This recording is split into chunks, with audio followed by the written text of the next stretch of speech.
What's going on, ladies and gentlemen? My name is Akeem Henry. Welcome to the Mission of Medicine podcast. Today we have a special interview. Today we have Nth Dimensions Scholars that are here. They're going to talk about Nth Dimensions, which is an awesome program. And first, I just want to give a background about each of us. My name is Akeem Henry. I'm a third-year medical student at Meharry Medical College, and I was interested in orthopedic surgery, and I did Nth Dimensions during 2024, the summer of 2024. My name is Micah Dancy. I'm also a third year at Meharry Medical College. I'm also interested in orthopedics, and I did Nth Dimensions in 2024. My name is Taylor Moore. I did Nth Dimensions this past summer of 2025, and I was at Mayo Clinic in Jacksonville. My name is Keithian Starlin. I'm a second year here at Meharry Medical College as well, and I did Nth Dimensions also this past summer at Resurgent Orthopedics in Atlanta, Georgia. I will mention I also did it at Mayo Clinic too in Rochester, Minnesota. Brown University. The Nth Dimension program, which is an organization that is geared towards underrepresented minorities who have an interest in pursuing orthopedic surgery and dermatology, and also radiology. This is an awesome program that is willing to go above and beyond to supply resources and opportunities to students that look like us. So today we want to share a little bit more about our Nth Dimension experiences that we've had over the years. Where were you all when you first applied to Nth Dimensions in your academic journey? I first applied towards the back end of my first year. Yeah, pretty much first year. Yes, and I was to the spring semester, first year. Spring semester, first year. So pretty much Nth Dimensions is an opportunity that's open to folks who are during their first year of medical school. They have the ability to apply to that summer research internship for that summer after their first year. What was the experience like for the application process for you all? So for me, it was your standard application. So you had to have your CV and a personal statement, just telling a little bit about yourself. And then also we ended up having to do like video submissions for interviews as well. So we had to talk about ourselves, why we wanted to be an Nth Scholar, and why we were pursuing orthopedics or whatever specialty we were pursuing. Yeah, same, just standard application. And then I remember having to record that video. I had to be somewhere. So I literally recorded it like 3 o'clock in the morning, then went to the airport. Yeah. Yeah. I would say, same thing that they said. Also, like the questions were like really like thought provoking. So like you really had to think about it. You really couldn't just like copy and paste something that you already said somewhere else. And then the video thing too, like I guess a lot of people get nervous about the video, but I feel like that's like one of the things to see if you actually want it. Speaking about the nervousness of the video, I know a lot of people sometimes get hesitant about like, I'm camera shy, or I don't have like the best camera to use. I just have an iPhone. What's your thoughts on that? Was that a huge discrepancy for you to like not film? No, I think, I also have like one of those like light camera things that you put on your phone that's really bright. So like I wasn't worried about camera quality, and I think it's easier for me to do it that way than actual face-to-face interview, because you can kind of prep your answers and practice them and rehearse them before you record. Right. Versus like in-person interviews or the interview that you take later with them. It's like the pressure is really on. I feel like that's easier for me because like I can prep my answer. Like, right. Yeah, I just webcam on my back. Would probably have. Same. That's real. Yeah. Trying to get tired of doing it anyway. Like this one's gonna be perfect. Right. You don't care about how you look or how you feel. Like the nerves left an hour ago. Yeah, that made it. So what was that deciding point where for you all to like decide to apply to Nth Dimensions? Because obviously there's different things like that lead up to you applying. So what were those factors that played a role? Not to sound like a gunner or nothing, but I knew about them before I even got in medical school. Yeah. Cause I guess like just following people, orthopedic, especially like Black people in the orthopedic field, they're like really prominent. So like their name come up, and I just followed the page and I was like, oh, they're coming to my school. So like kind of had an idea about them like beforehand. And then I guess just like whenever they have events, just show up. For me, it was as soon as I came here and I told people I was interested in ortho, the first thing they say is, yes, literally. And then it was like, I feel like Noah, he said amp, and I didn't know what he was talking about. Like, I didn't even understand what he was saying. So I was like, I don't know. And then Keithian told me about it too. That's when I officially like followed the page because I was like, oh, that's what he was telling me. Because I was like, I don't know what he was saying. He was speaking a foreign language. But yeah, it was like a lot of people told me about N. It was like, oh, you're Black, you're a female, you want to do ortho. Mm-hmm. So yeah. My experience was pretty similar. Just once I got here and said that I wanted to do ortho, everybody was pushing it. And then eventually they came to Meharry and had the bioskills session, and that's when I really got a feel for them. And I was like, okay, this seems like something I want to apply to. Yeah. What tips do you all have for people who want to attend a bioskills workshop to network with the Nth admin, get their name out there, to show interest? What advice would you have for them? Be yourself. Then at the end, you have time to like talk to people.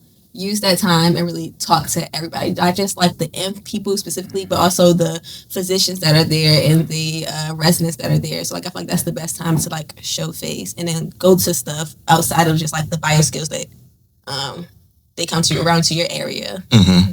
And I think everyone at Nth is like really personable. So if they meet you at that bioskills event, the next time you see them, they're going to say, oh, I remember you at the Meharry bioskills event, or I remember you at the Howard bioskills event. Like they're really good at putting a face with the name and remembering it forever. And they can tell you exactly where they met you. So it's definitely worthwhile to come to the events and just to shake some hands, let them know who you are, and give like a really good first impression because they're going to remember.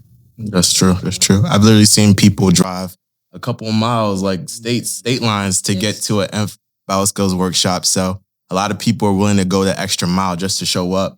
So it's important that when you show up, you present yourself well and introduce yourself to the right people so they can remember you, like you said there. Mm-hmm. What would you all say was like a moment within your time within first year that confirmed that ortho was for you? Because you all want to do ortho, right? Everybody wants to do ortho here. Okay. So when was that moment that you realized, okay, I want to do ortho and maybe I need to do something like Nth to help me, support me?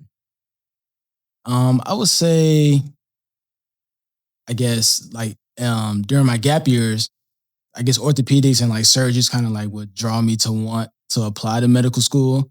And so kind of already came in thinking, okay, I want to be a surgeon, orthopedics. And then just trying to get your foot in the door, just be around other orthopods and whatnot. And then also being a first generation student, like you don't know many orthopedic surgeons. So like you're just trying to get as close as you can in proximity and hope that you like can catch something or like to learn about the path. So I feel like that was the biggest thing with me, just getting in the room and then just figuring it out from there.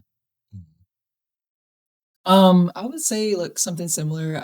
Most of my experience was also in orthopedics before I got here. It just wasn't surgical experience. And what I will say is that once I got my big, she's also ortho. She also did Nth Dimensions. And just started talking to more of the ortho interests at Meharry, who had kind of been in my shoes before, could kind of tell me like what I should be doing. I realized that if I want to pursue this, like I have to decide now. And like, if I would change my mind later on, that's okay. But if I start on the ortho path, I'll be ready when I actually get to, the point to apply for residency. Yeah. I feel like that's a good advice and common advice for folks that are interested in like pursuing something that's a competitive specialty, is work towards that competitive specialty initially when you first get in so that you can at least be competitive for that. And if you decide for a backup plan for any other specialty, you'll be competitive for that as well. Usually that's like the common, thread that I hear, advice that I've received so far. Awesome. So what was the site placements like for you all being placed at different locations? One, I was in Rochester, Minnesota, which is a completely different lifestyle that I've ever experienced because it's more rural.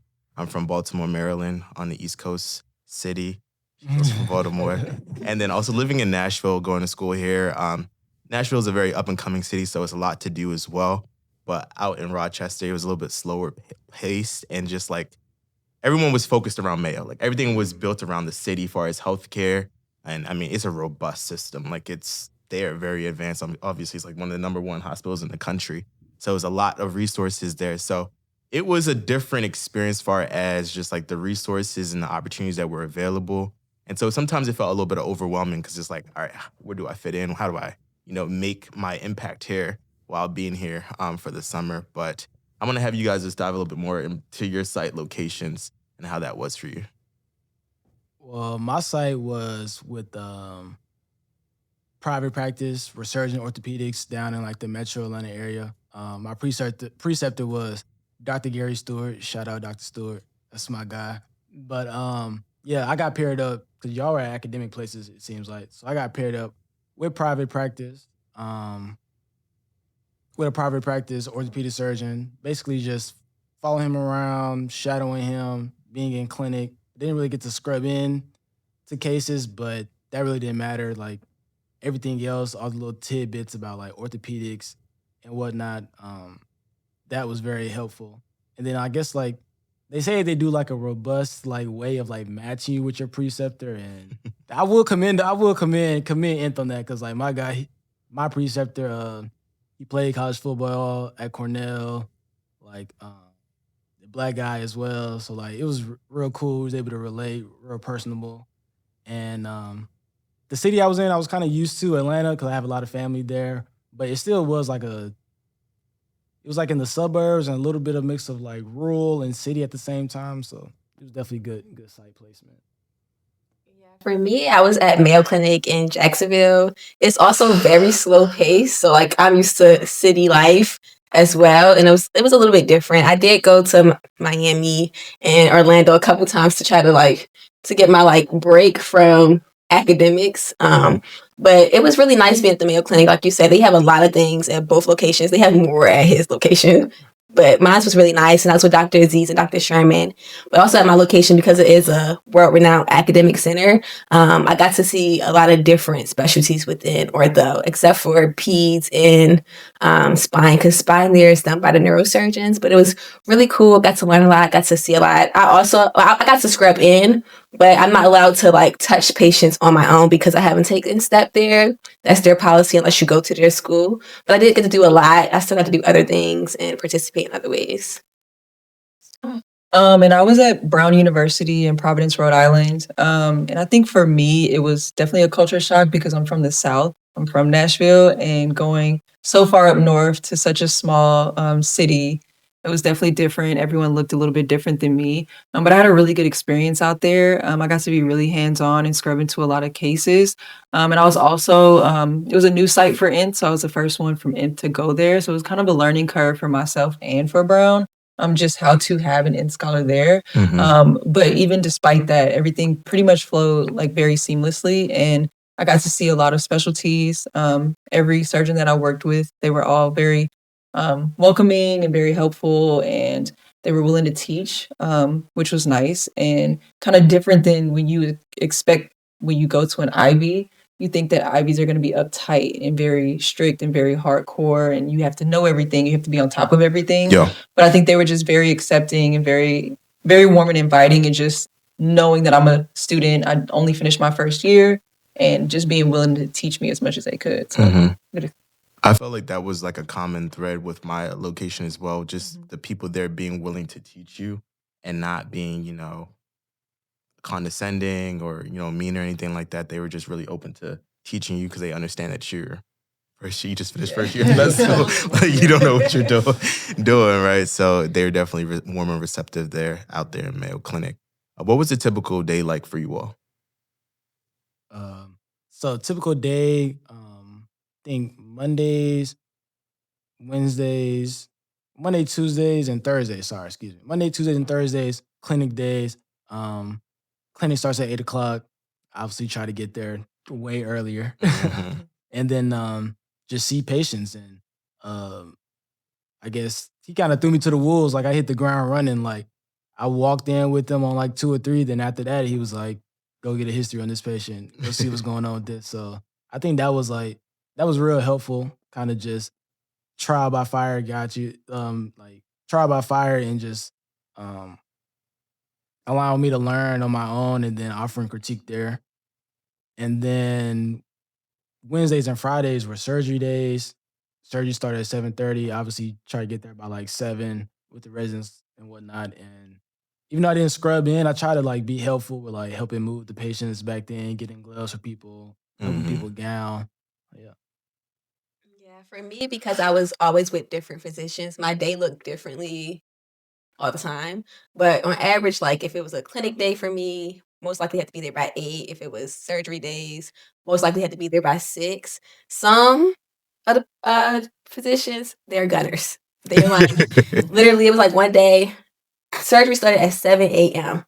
When I say we went back to back to back to back to back to back to back to back to room at the room for surgery, I left at 7 p.m. I was tired. When I got home, I went straight to sleep. And I woke up and it was like 5 a.m. the next day. But like every day looked different. But on average, it was just like following around the physician or the resident. If I was with a resident, they had a resident that time. I like when they had residents because the residents would kind of like teach me stuff. The physicians taught me too, but like the residents were more personable with it because it's like, I'm like, they have time to give, yeah, as you. They're not at the same level, but closer. Yeah. Trainees. My days are pretty similar to Taylor's. I kind of bounce around with different attendings. But for the most part, I was in the OR for 3 days a week and I was in clinic for 2 days a week. So clinic days, usually like 8 to 4. And then the OR days started usually around 6:30. First surgery is usually at 7, and then we're there until they finish. So it just depended on the day and how busy they were, and it also depended on the specialty. So if I'm in total joint, it's gonna last until 5 o'clock, 6 o'clock. But if I'm in hand surgery or foot and ankle, I may be out of there by 2 o'clock. So while you were on the OR days, when you were on the operating room days, did you all felt pressured you couldn't go and get lunch? You just had to stay. Absolutely. I don't think surgery. I think there were days where like whichever attending I was with, they would look up and it'd be 3 o'clock and they're like, "Did you have lunch?" It's like, obviously I didn't have lunch, but like I wasn't gonna say anything. But they really like time feels different when you're in the OR, and so it's very easy to get caught up and you look at the clock and it's been like 4 hours. So I really don't think surgeons eat very much during the day. I wasn't eating very much during the day, but I learned very quickly to keep snacks on me. So even now in my clerkship rotations, I always have Slim Jim on me. She do. You never know when your next food break is going to be. But then also just bringing food with me that's easy to eat. So like a sandwich or a wrap or something I don't have to microwave. I don't have to make a big mess to eat. It's just something I can take a bite and run back to the OR.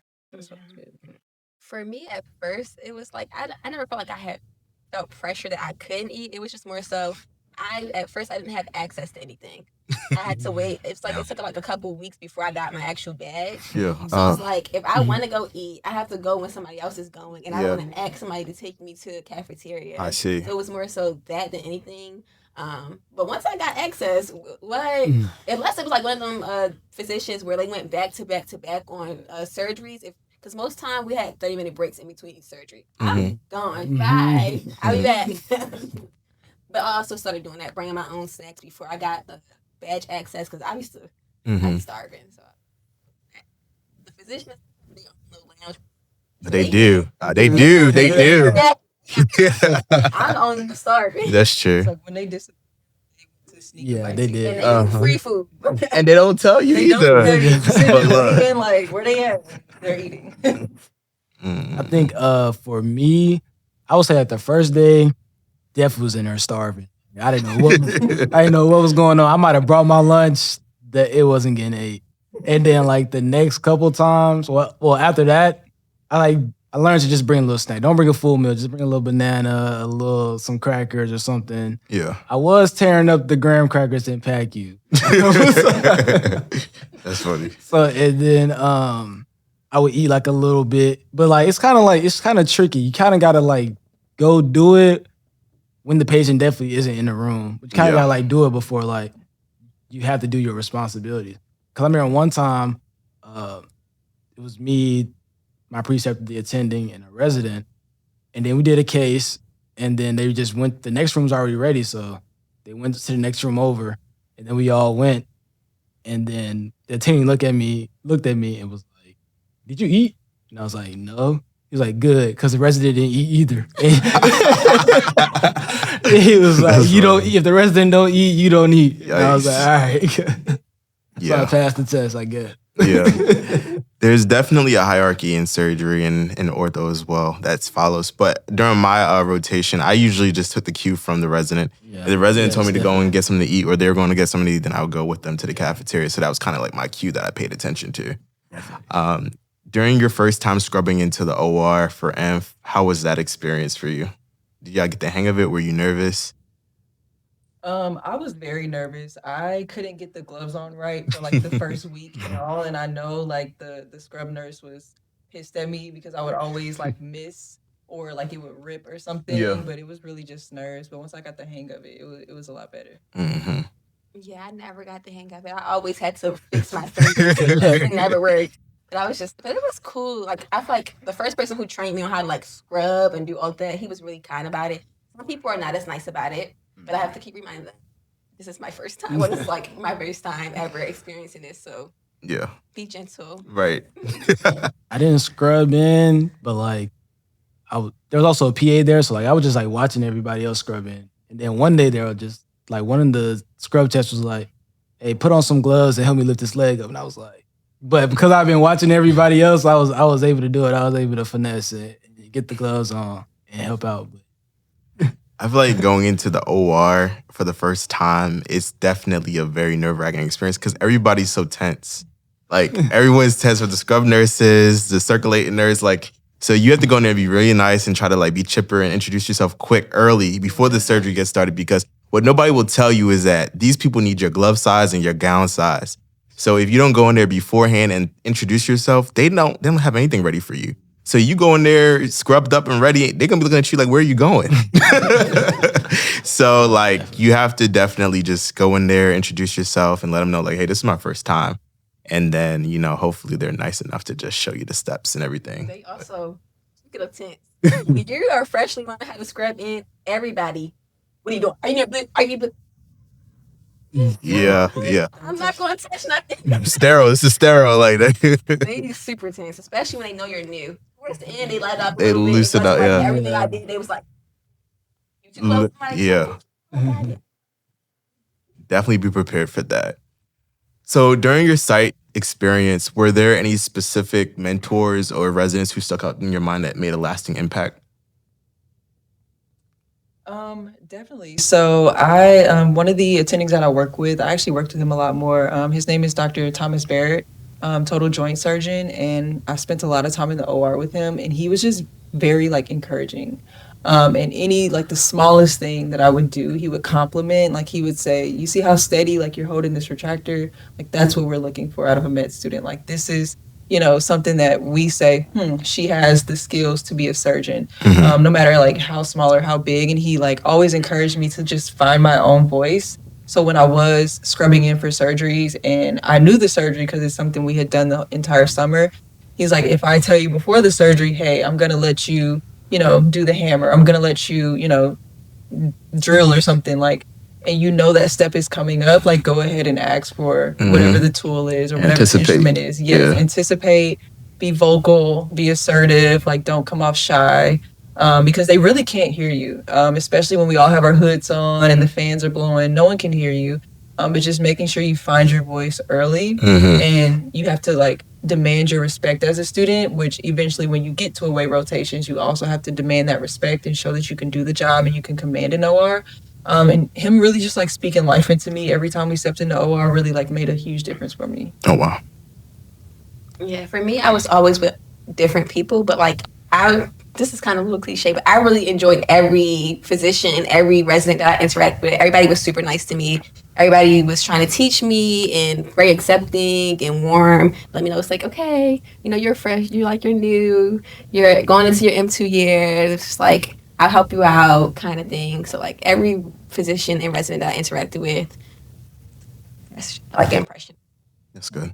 I would say the resident there, Dr. Will Davis, definitely good guy. He like kind of, while he's like dressing the patient or bringing the patient in, he would like teach me things, quiz me on things, but not like in a condescending way. Like he really was like trying to like help me learn and like, yeah, you need to know this. He was like telling me how to be a competitive applicant, residency applicant, and a good applicant.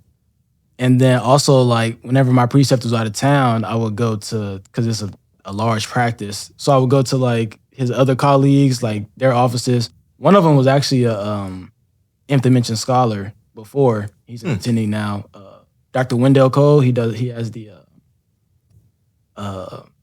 website for like orthopedics and whatnot. So he was a good guy, just learning from him. And also Dr. Ron Hall, like just seeing them being around them, they're also Black as well. So like just knowing like I can do it. Like Dr. Hall, he like took me out to lunch, ride around his BMW, and I was like, man, it's kind of nice. The like, motivation. Yeah, motivation. Motivation. So yeah, nah, definitely. Yeah, at Mayo Clinic, I had 2 preceptors. I had Dr. Sebastian, he's a spine surgeon, and then I had Dr. Okoroha, who's an orthopedic sports medicine doctor, and he's also one of the physician doctors for the Minnesota Timberwolves. And so, just being around them, seeing their lifestyle, seeing how they were able to command the OR and just show up for their patients, just, being there, not being too, because they have really nice positions.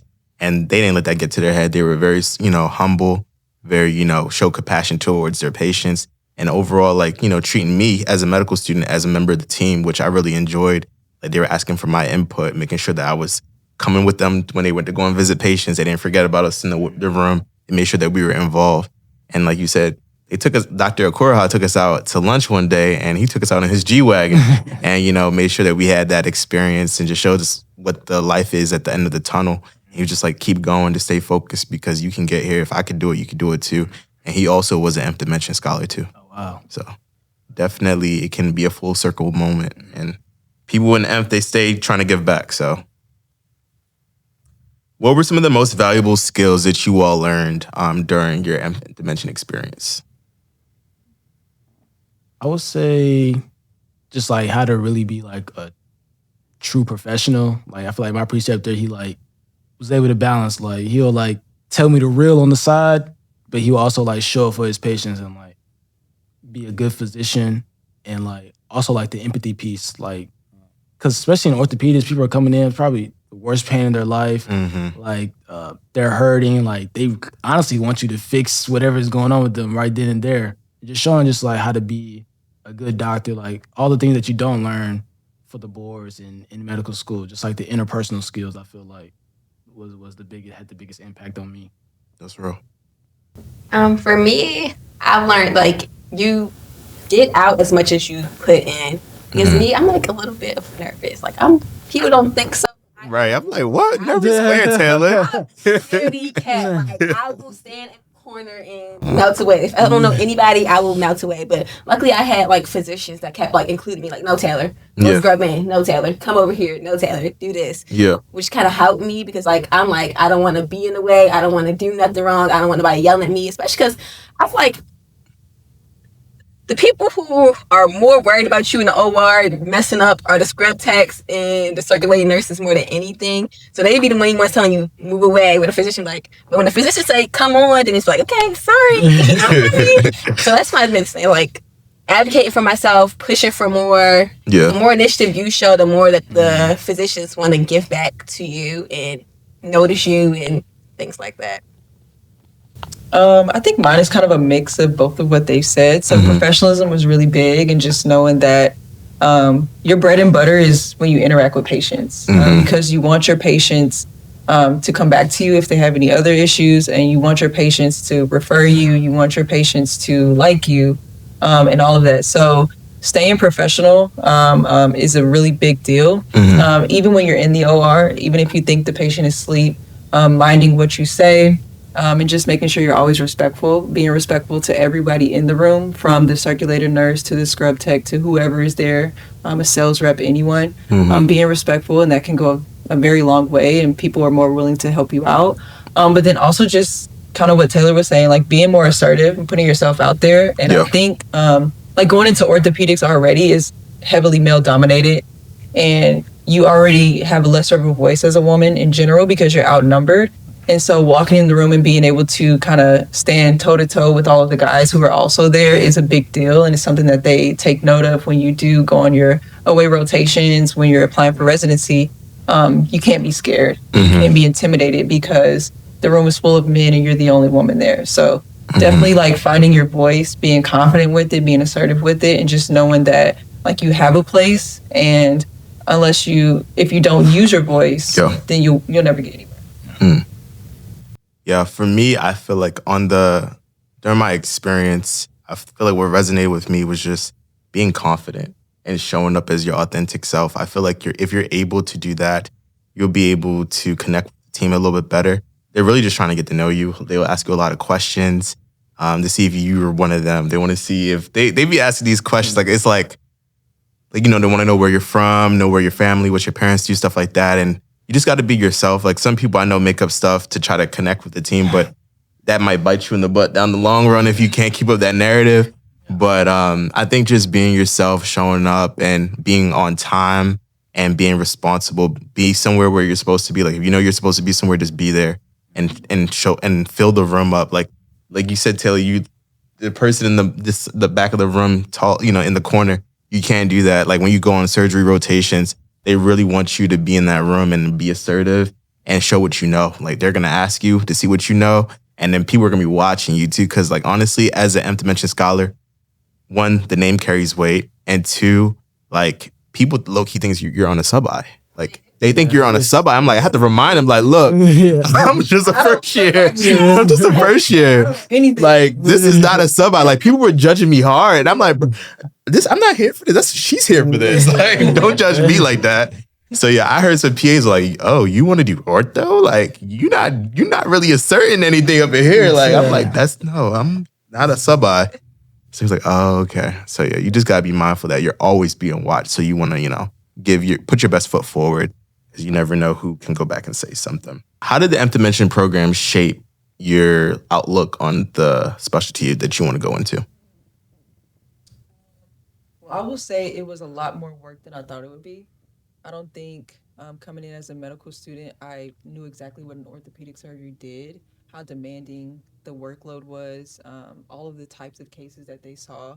And so doing Nth Dimensions, I kind of got a glimpse of the entire specialty, because I was able to see a lot of subspecialties, but also seeing how they, balance life and work, and also seeing all the steps that it took them to get where they were, which was a lot more than I had ever imagined.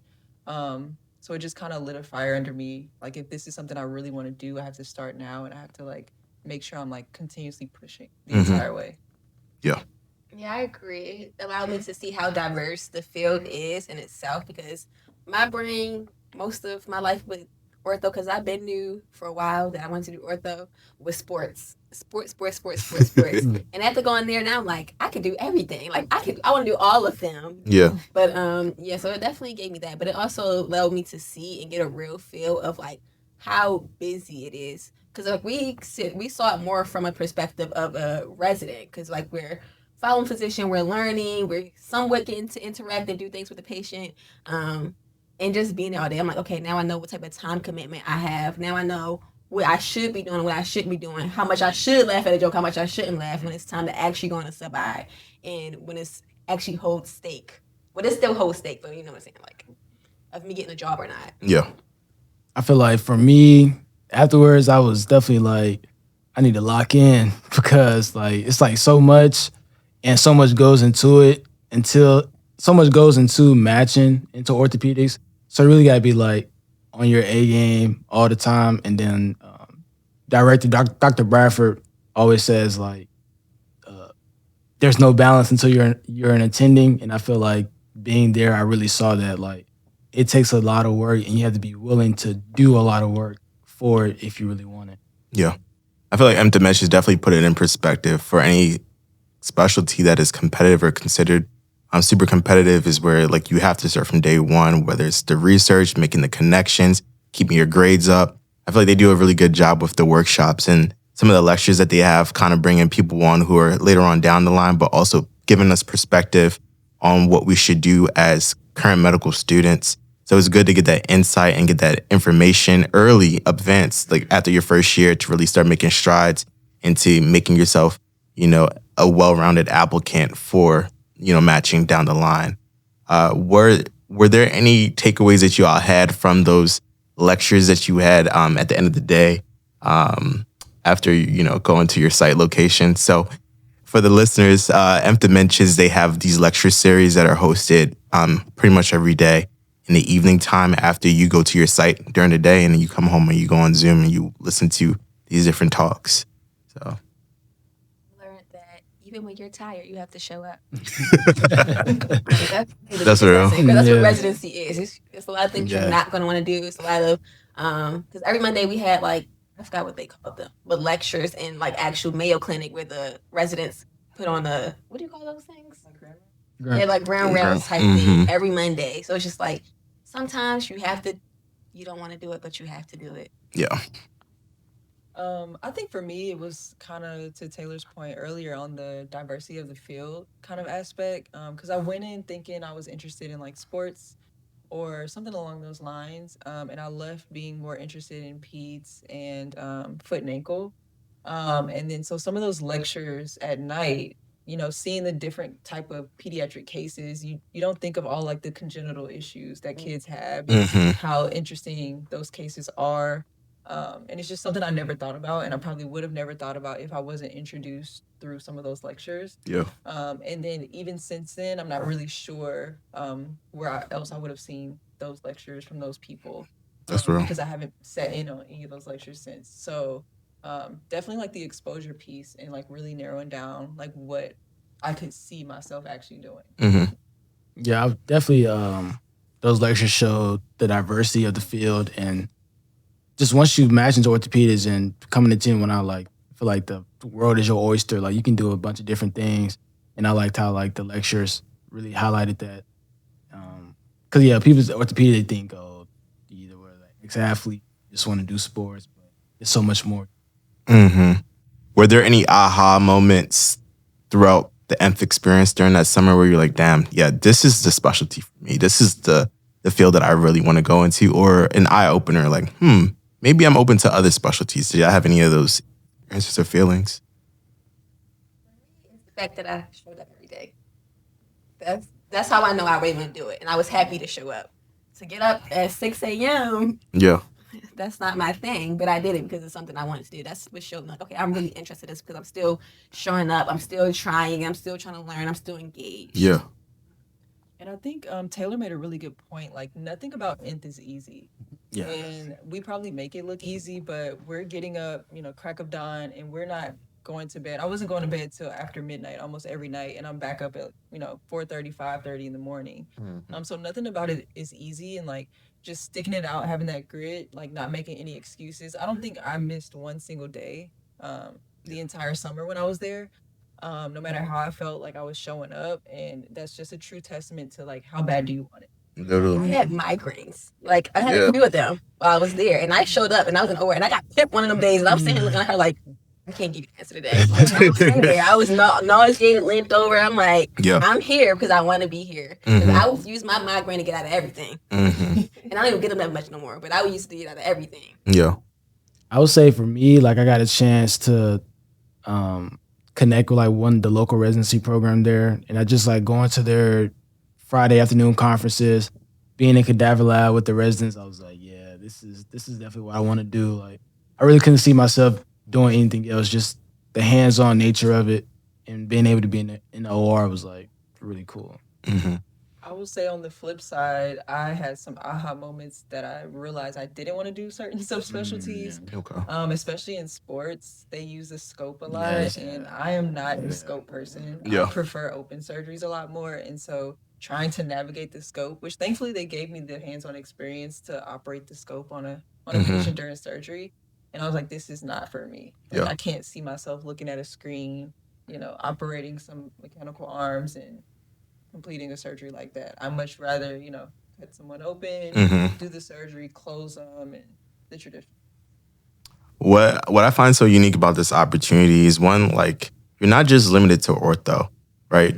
There's folks here in Nth Dimensions that are interested in ortho, derm, radiology, and some people who really just don't know what they want to do. Pathology. And pathology as well. PNMR. Yeah, like it's so many different subspecialties that you can, choose from. But then also like when you're at these institutions, you have to maximize your opportunities while you're there. So for me, I was at Mayo, so I was connecting with I was emailing. I had a Mayo email account, so I was like, let me just email these doctors from this email account and hopefully they respond back and see what sticks. So I was looking into other specialties and I was able to shadow them as well and get operating room experience and time. So that allowed me to also just help solidify what direction I wanted to go into. Because I wasn't 100% sold on ortho initially, but it was also a great opportunity for me to get exposure to see like what is for me and what is not for me. So like if you're out there, not 100% certain on what field you want to go into, don't think that you can apply to Nth Dimensions because it's also a worthwhile opportunity for you too. Looking back, did you all wish you've done anything differently during your Nth Dimension summer? For me, it was be a little bit more assertive. Because, like I said earlier, when you are a little bit more shy and you don't speak up and you're not trying to like push and be in their face because you're not trying to be annoying, a lot of times you don't get forgot because like my physicians never forgot me. They kept including me, but I feel like you miss out on opportunities or connections that you could have had because you were too scared to speak up and advocate or whatever or reach out. I would say probably I was late one day. Then my team was basically like, if this was a sub-odd, you might as well not even come the rest of the month. Wow. That's so like he was just like, I appreciated him like keeping it real and like telling me that like being late is like a no-no. That's how I definitely, I guess like one regret, but that was like a real valuable lesson that I learned. Like time management is like key. And I like appreciate Nth because I got that summer to figure that out. And then like you can, like this whole like second year is like a chance to kind of like time management, figure out time management and how you want your schedule to be before you like have to hit the ground running third year in sub-Is. I think I wish I would have spent a little bit more time networking with the residents. There were a couple residents there who I really connected with, but I didn't really just kind of hone in on those connections. And the more time I spent in medical school, I realized like these are the new attendings. So they're gonna be the ones reviewing applications. And I wish I would like kept in touch with them a lot more. And I'm still in touch with, a couple of the attendings. But it would help because some of those residents end up going to fellowship programs and end up going to different practices. So I could kind of spread out and have those connections in other places. Yeah. Similarly, I feel like I just wish I would have connected earlier to different people in the hospital. Just reach out, send cold emails and see, who would hit me back to shadow or come and visit them to talk to them. You just never know, who would say yes. So I just wish I would have just reached out a little bit earlier because I did it later on that summer. What are some must-do tips for maximizing the Nth Dimension experience? Don't be late. That's a good one. No, like seriously though, that's a bad first impression, like off rip. So I would say that maximizing like connections with like even interns or like PGY2s, because you gotta think when you're like trying to apply to places, those are gonna be the chiefs. Those are gonna be like the 4s, the 5s that will have like a hand on your application. And also I would say like, just like don't be shy because you don't know who these people know. I meet someone all the time that say like, oh yeah, I went to school with so-and-so, and that so-and-so is a PD somewhere.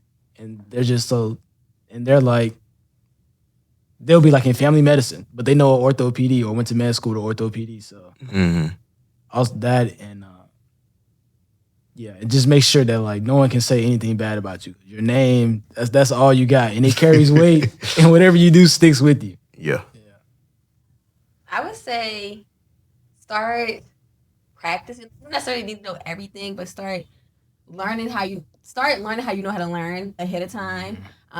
When they tell you a case, prepare, because I promise you, the one time they pimp you, because they don't pimp you that often because they don't expect you to know anything, but the one time they do, it's the time that you didn't prepare. It's always the time you didn't prepare. It's always the time when you don't know the answer. So just prepare. So like ahead of time, if you start practicing anatomy now, make it a little bit easier for yourself, but prepare for those cases. And also be kind to everybody because everybody in the OR is important. You're all the way down here. Peon. So everybody in there is above you. So just be nice to everybody. And also when people, because somebody might say some things that you don't like in the OR, especially when you're like scrubbed in. Sometimes like the surgeons in the surgery, so they might just abruptly grab your hand and you can't react in a negative way. So start learning how to control your emotions and your faces and your attitude and things like that. Just stay happy, stay cheerful, and be kind. I want to echo what Taylor was saying. Like, definitely have a positive attitude at all times, because it's easy to kind of get overwhelmed, especially because you're just a first year student, and that's all you know. being in grand rounds, it's like everything's going over your head. You have no idea what they're talking about, but then they're having you sit front row at 6 a.m.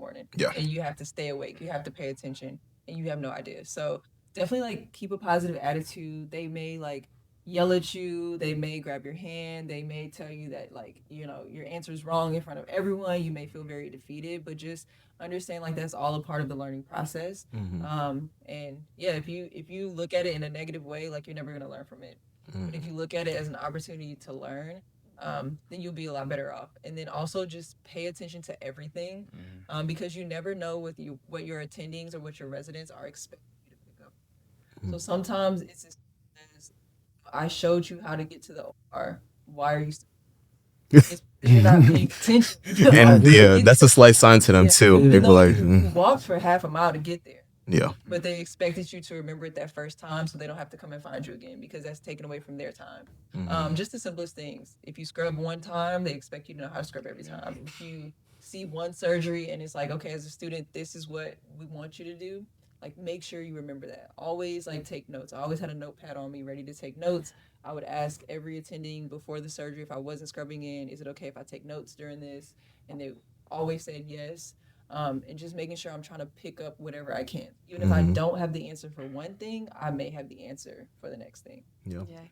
A notepad. Yeah, definitely. Take notes. It shows initiatives. It like the littlest thing goes a long way. Yeah. Definitely have a notepad or like some white sheet of paper folded in your back pocket so you can write down information on it. I would say if all else fails, ask the rep because they love to talk. They love to talk. And they know the whole surgery. Yeah.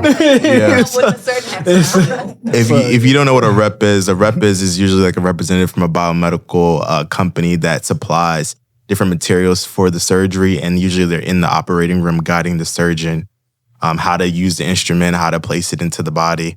And so they're there. They're very knowledgeable about anatomy, and they're really personable too. They're really funny people. Yeah.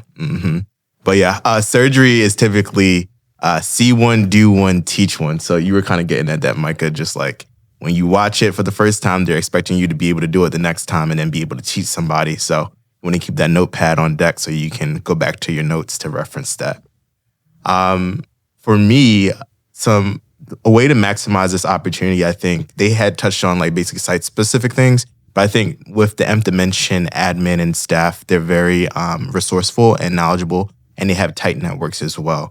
So Dr. Bradford, Dr. Ross, these people, they have connections all across the country, and they're also just very good. They're very nice people, and they're willing to help and go above and beyond to make sure that you as an Nth Scholar are a priority and get access to different things that they have behind the scenes that you may not know about. So definitely staying tapped in and tied into their networks and keeping out and, emailing them and letting them know where you're at within your journey, I think will be very good too. What are 2-3 recommendations you would give to someone who's currently interested in applying to Nth Dimensions? The application will be opening up sometime this fall, probably like around November, because they're doing their bioskills workshops now. What 2-3 recommendations would you give to someone who wants to stand out in their application pool? I would say build connections early with like professors so that you can have someone to write your letter of recommendation, because you don't want the application to come around and you're like a professor you've never talked to before, you trying to ask them for a letter of recommendation. Like, that's just crazy. So I would say build connections first. Early. A good one is the career advising office. That's a free letter of recommendation right there. Because that's literally their job is to help you. And then you said 2. The second one I would say, when you do apply or about to apply or you're going to bioskills shop, just show your face and get your name familiar with the admin. So like they might not remember you the first time, but that second, third time, they're like, oh yeah, you're so-and-so. So I would say that make them familiar with your name and your face. For me, I would say application specific. Start practicing your why now. Start practicing like your common interview questions, and also when you're like thinking and formulating those answers, don't make everything about school. You are a whole person outside of medicine, and I think that's what messes a lot of people up throughout the whole process of getting into internships, getting into residencies, that they forget that they are a person outside of school. So start doing things outside of school so that you can have something to talk about if you don't. So that's my main thing. And then 2, focus on school. Because you can't do this if you're not getting the grades and go to conferences. I think that helped a lot because I've seen in people at every single conference. I went to 2 different ones. I went to Movement is Life with Micah. She was there. I went to the AAOS conference, and I'm trying to go again this year. I really liked it. I really enjoyed it. I met a lot of people outside of N. Like, I promise you, I got into the NYU ortho summer thing because I went to that conference, and I told the director of that program, I applied. He's like, okay, the decision's going out on Monday. I said, okay. And guess what? On Monday, I got accepted. Yeah. Now, I didn't take that program, but yeah. Yeah, I definitely agree. Definitely networking is key. So if there's a bioskills anywhere in your area, if you can go to more than one, that may help as well. The Meharry location, it's October 11th. They're going to have theirs here. Yes, there'll be a Meharry. So definitely do the bioskills. And also try to reach out to someone who's done Nth before. They're one of your best resources. Pretty much all of us are still connected with Nth in some way. And the admin at Nth are very responsive to us because they care about us. They want to help us. But they also do, take into account like who we think could be a good Nth scholar because we know what it's like firsthand, especially because we're more recent. So definitely try to reach out to anyone who's done Nth at your school or any nearby school. And also usually at the bioskills, there's Nth alum there. So definitely try to network with them. And lastly, to add on to all their great recommendations, I think just being yourself during an interview, I feel like the interview is what really trip people up. And that's where they kind of weed people out who they can kind of sense that maybe their reason why is not strong enough and maybe they're just not personable. So just being able to be your authentic self and just show up as who you are. And hopefully that works. Because I feel like you really don't have to do too much during that interview. Just got to just relax and answer the questions. Did y'all have a lot of people in your interview call? You did? That was one thing that I wasn't told about. So I'm going to give you guys this heads up. So if you do get an interview, you might be bombarded with like 7+ people on the call that's about to ask you questions. I was not ready for that. I was coming out of nowhere. I've had interviews like that because I did take gap years and I had applied for like a job at Walter Reed in research and their interview style was like that. So like I was kind of like used to it, but it's still nerve-wracking. Yeah. Especially because some of them just have a face like yeah, no matter what you say. Poker face. Yeah. It's not poker. Overall, how would you all say Nth Dimensions has impacted your outlook on research opportunities? Because or just pursuing research, doing research, competitive specialty, orthopedic surgery, you have to have research. So do you feel a little bit more at ease after doing Nth Dimensions that, okay, I could do this research thing, or do you feel a little bit more worried about it now or more anxious? I say I feel more at ease at my research skills. I feel a little bit more competent than I did before putting myself out there to join a research project. Before Nth, I probably would have been like, I don't know if I should ask to join a project. I don't know if I should ask to start a project. Just because I didn't really know what all research entailed. But now since doing Nth, working on a research project, presenting the project at a conference, at a national conference at that, I feel a lot more confident to even just walk in blindly and say, hey, I can take on whatever research project it is. I'll figure it out as I go. Right. For me, I think it eased my mind about it because I did research in like lab before bench work. And the research culture is very different. But research in terms of like ortho is way different. It's way calmer. PI, as much as like how much you put into it is what you're gonna get out of it. And so I like that. Like maybe it's just because my preceptor, he's cool. Yeah. He's very chill. And maybe there are like the same type of people that's in the other type of research in ortho world too. I don't know, but I feel like it definitely wasn't as daunting. It was easier than what I expected, and yeah, definitely.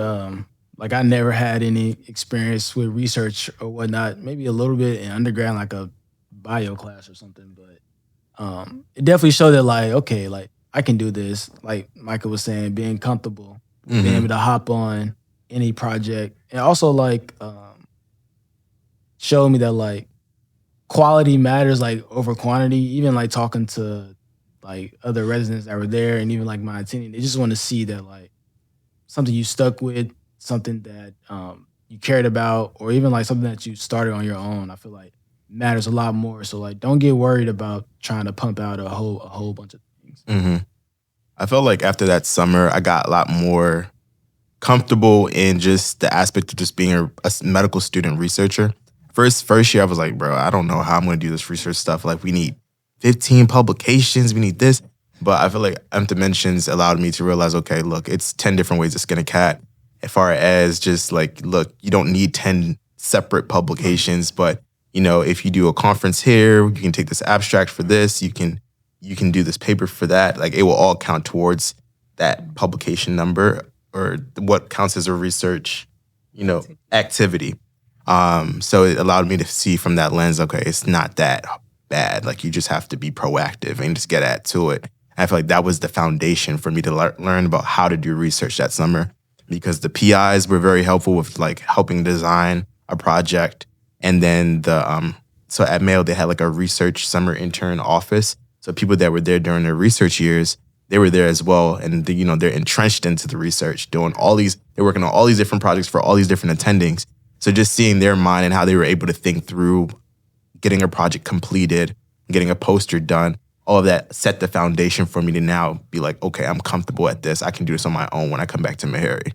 And speaking of like the needing 15 publications and stuff like that, and it being daunting. And a lot of that, like he said, it is fluffed. And it also depends on where you want to go for residency. Because I was just on a call for Campbell Clinic, and the man, he was like, yeah, I had zero research, and I still got into a residency program. But it also, like, if you want to go into academic setting, obviously you need more research. If you want to go into a private setting, research is not as important. So you also have to think about what type of person you are and when you go. Still get the research, because obviously we want to add to our resume, but like, yeah. And I think, just to her point, it definitely depends on like where you are as well. A school like Meharry, we don't have a home program for ortho, so we're not constantly having the opportunity to be a part of research projects. So us just showing the initiative to have 3 or 4 projects instead of 15, 16 projects says a lot more than, students at a school that is a big research hub and they have 20 projects going per year. And so there's always opportunities for students to join those. It really just shows that like we have the initiative to go out and seek our own opportunities. And if we're able to speak about them because we actually care about the topics that we're researching, then that makes a lasting impact compared to someone who just has their name on a bunch of things. Absolutely. One thing I want to touch on is, so at each of these different locations that we were at for that summer, for the summers that we were there, we all had different housing situations. What was the housing situation like for you all? So I was down in Georgia. In the South, I was like in a basement apartment, and it wasn't bad. It was cool. There was a couple of like, they say water, but they're like roaches to me. But a couple of water bugs and whatnot. But like all that to say, I mean, I'm from the country, but at the same time, like, you have to be able to adjust on the fly and be okay with being uncomfortable for a little while, especially if you want to pursue this journey. Because when you're on a sub-I, you might be in some messed up housing situation. Like, everything isn't going to be perfect. Yeah. So you have to be able to adjust and pivot and just know why you're there in the mission that you need to accomplish. I'm not going to hold you. My living situation was it was in like this nice apartment. Yeah, it was 2 of us at my location. I mean, like, that was the most awkward part about it, because like living with somebody you don't know, and she got there before me, so like my room is kind of chosen for me, and I'm looking like, dang. Yeah, same. But it was really good. Like, we had a pool, we had a gym, Nice. but I also have my Y membership from school, so I went to the Y Live. Only thing is, I needed a rental car, and I was not expecting that expense, but it's okay. We had a massage chair. Oh, wow. Oh, yeah, he's Look looking good. Free, I mean, What? most places I had free coffee. Right. Espresso. Like, I was living large in my little apartment, and I was near a lot of stuff, so I would just walk to like Chick-fil-A or Yeah. walk to the store, went shopping, went to Aritzia. Yes. Do I have Aritzia money? No, but did I? She was fast. This is- So my housing situation, I actually stayed in the apartment of one of my fellow Nth Scholars. She is a Brown medical student, and so she allowed him to sublet her apartment for the summer. So I stayed there with her roommate. Her roommate has a cat. I didn't know they had. Oh yeah, I forgot that So cat. that was an interesting situation because I'm just not a pet person at all. But it wasn't like an imp thing. But it was definitely one of those situations where you realize you're never there anyway. So it didn't matter. And the apartment was nice. It definitely was nice. I was definitely accommodated. But it wasn't as fancy as what Taylor lived in. But it made do. Like, you do have to adapt. You do have to kind of just take what you're given and go with the flow. And then you realize you're never there. So that's the But they do try their best to put you somewhere nice, decent. Like they're not gonna have you nowhere crazy. Everywhere is safe. Yeah, everywhere is safe. Yeah. Like there's no health hazards, anything like that. And for the most part, everything is comfortable. It's just depending on what you're used to. Yeah, I enjoyed it. Yeah. So yeah, Nth Dimension provides the housing for us. They make sure that we're put up somewhere safe. So for me, I was maybe like 3 minutes driving and maybe a 10-minute walk from the hospital, from the Mayo Clinic in Rochester, and we stayed in a house with travelers. So it was myself and Max. And similar to you, Taylor, Max got to the house before me. He's another Nth Dimension scholar. So he chose the first best room, and then the other room was left for me. But Max and I got along together pretty well that summer. And it was a great living situation. So it was a big house, and travelers were there. So there was like a cardiovascular cardioechogram tech that was living in the house. There were people that were the surgical nurses across the street. And it was just like a big, tight-knit community. So like they would host across the street taco nights and movie nights. And so we would go over there and hang out. And it was just one big happy family for the summer. So it was a good time. And then when we left, they were leaving too. Their contracts were up. So they were moving on to the next city, next hospital, next location. So I really couldn't complain too much about the living situation. It was really comfortable and it was close by. So I couldn't complain about that. What is one word or phrase that you could use? What does being an Nth Dimension scholar mean to you? I guess what an Nth Dimension scholar means to me, probably it's really all about uplifting and giving back. It's like 3 words, my bad. But because my preceptor, he had been doing it for a while. Then there were other Nth Dimension, I guess, alum there that were attendings now. Just seeing like the network and like the community, it makes you want to achieve that. And then when you do, you're going to reach back and help as well. I'm going to quote the late, great Aaliyah. Is it Aaliyah? Dust yourself off and try again. Like, I think, like, for me, this is like a trial run of what a sub-I actually is. Because like you said, a lot of people think this is a sub-I. This is your opportunity to make mistakes. This is your opportunity to get it wrong. Literally. When it's like, this is it. So this was like my trial run of seeing what a sub-I looks like, what being in medicine look like, what being a resident look like, and how I should move forward when I start rotations and when I start doing my sub-Is. I would say 2 words to describe being an Nth Dimension scholar is focus and direction. Simply because going in, I had no idea what I was doing with ortho. I just knew I wanted to go into ortho. But outside of that, I didn't really know what all it took. So just having the focus, even having a subspecialty of interest at this point, and then also just having the direction of knowing the steps that I need to take, know where I am in my 3rd year, exactly what I need to do. Whereas had I not done Nth Dimensions, I probably would be all over the place. And like, I know me and Akeem know we've been kind of having our career advising meetings as 3rd years, and we saw a lot of people panic a few days ago. Yeah. They told us everything that we like needed to be doing, but I feel like because we did Nth, it wasn't a shock to us, and it's a lot of things that we've already been doing. So. Mm-hmm. And that's why one word to me is confidence. I felt like Nth Dimensions allowed us to get the tool set and the knowledge and the wherewithal within ourselves to know that we can achieve whatever subspecialty that we want to pursue. And we have the network, we have the support, we have the tools to accomplish those things. Now it's just about execution. How can the people stay in contact with you all? If they want to reach out for questions, how can they reach out to you? Well, Instagram, TikTok, sdr.scholar. Keith.StarJR. And it's kind of long. And Keith is he's a meta content creator. I don't know. So pitch your profile. But yeah, follow me on that, sdr.keith.starjr. You can follow me on TikTok. It's tell me that more too. I guess I will plug my boring Instagram page, Micah_96. And you can keep up with the podcast and anything Mission to Medicine related at Mission to Medicine on all the platforms. Hope you all enjoyed this podcast interview with the fellow Nth Dimensions Scholars. I hope you all were able to take away some insight, some inspiration, and good luck if you're applying this cycle to Nth Dimensions. Reach out with any questions that you all may have.